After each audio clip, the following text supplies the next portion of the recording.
আসসালামু আলাইকুম রহমতুল্লাহ বরকাত। আমি ফুরফুরা দরবার শরীফ থেকে পীরজাদা আব্বাস সিদ্দিকী। বর্তমান আমি আছি ভাঙড় থানার অন্তর্গত, এই গ্রামটার নাম কি? কাঁচদিয়া।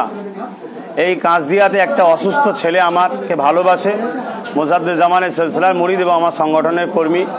সে অসুস্থ ছেলেকে দেখতে আসার দরুন এলাকায় দেখলাম শওকত মোল্লার টিএমসি পার্টি তার নেতৃত্বে হাজার হাজার মানুষকে জড়ো করে বোম, বন্দুক, লাঠি সুটালিয়ে চারিদিক থেকে ঘিরে ফেলেছে।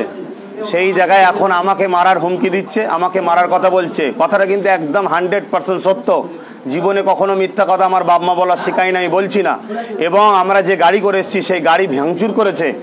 আজকে বাংলার মুসলমান, দলিত, আদিবাসী, তোমাদের অধিকারের জন্য আমি রাস্তায় নেমেছিলাম। সেই রাগটা আজকে একটা অসুস্থ মানুষকে দেখতে এসেছি বলে সেই রাগটা আজকে মিটাচ্ছে। আজকে তোমাদের অধিকারের জন্য, সংবিধানকে বাঁচাবার জন্য, দেশের জন্য, আমফানের জন্য, গরিব মানুষের পাশে দাঁড়াবার জন্য কথা বলেছিলাম বলে আজকে আমার ওপরে অত্যাচার হচ্ছে।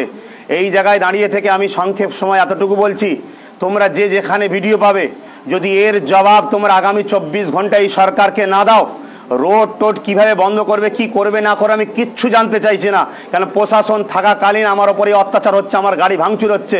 গোটা 50-60 ছেলে তারা আশপাশ থেকে গ্রামের বেরিয়েছিল, তাদেরকে মেরে পা ভাঙচুর করে দিয়েছে। যদি এর জবাব বাংলার মুসলিম, দলিত, আদিবাসী না দাও, তাহলে কাল থেকে আব্বাস সিদ্দিকী তোমাদের ওপরে এই দুঃখ খুলিয়ে তোমাদের ব্যাপারে আমি চুপ থাকবো। এই জায়গায় তোমাদের কাছ থেকে আমি দেখতে চাই, এত তো মানুষ আমায় ভালোবাসে বলো, জান দেবো বলো, হাত দেবো বলো, আজকের এর জবাব টিএমসি সরকারের গুন্ডাগুলোকে দিতে হবে। এত বড় সাহস কি করে হলো এই শওকত মোল্লার পশ্চিম বাংলায় মোজাদ্দেদ জামানের আওলাদের গাড়িকে ভাঙবে? এই টিএমসি পার্টি কি তাহলে বিজেপির থেকেও খারাপ পার্টি?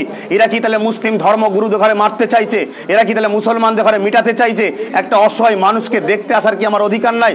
সেই দেখতে এসেছি বলে আজকে আমার এই উপরে অত্যাচার হলো। তাই আমি এই ভিডিওটা শেয়ার করছি। আমি দেখব যে সত্যি তোমরা কি ভালোবাসো না আমার সঙ্গে প্রতারণা করছো। এর জবাব বাংলার মানুষকে কাছে আমি দিলাম। এর জবাব টিএমসি সরকারের কাছ থেকে বাংলার মানুষকে আগামী দিন গণতান্ত্রিক পদ্ধতিতে আপনাদের চাইতে হবে।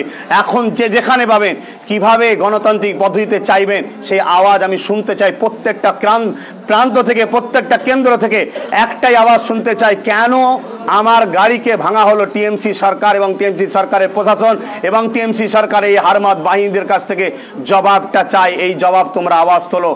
এই আশা রেখে তোমরা যারা ভালোবাসো, এই ভর্সি ভালোবাসায় আমি ঘুরে বেড়াচ্ছিলাম। যদি আমার এই অত্যাচারের বিরুদ্ধে তোমরা না আওয়াজ তোলো, তাহলে আমাকে ভাবতে হবে যে তোমরা আমাকে শুধু মুখে ভালোবেসে আমাকে রাস্তায় না বাবার প্রতারণার রাস্তা করছো। দেখা যাক বাংলায় আমার মোজাদ্দেদ জামানের এবং আমার ভালোবাসার দলিত আদিবাসীরা কতটা আমাকে চাই, দেখা যাক।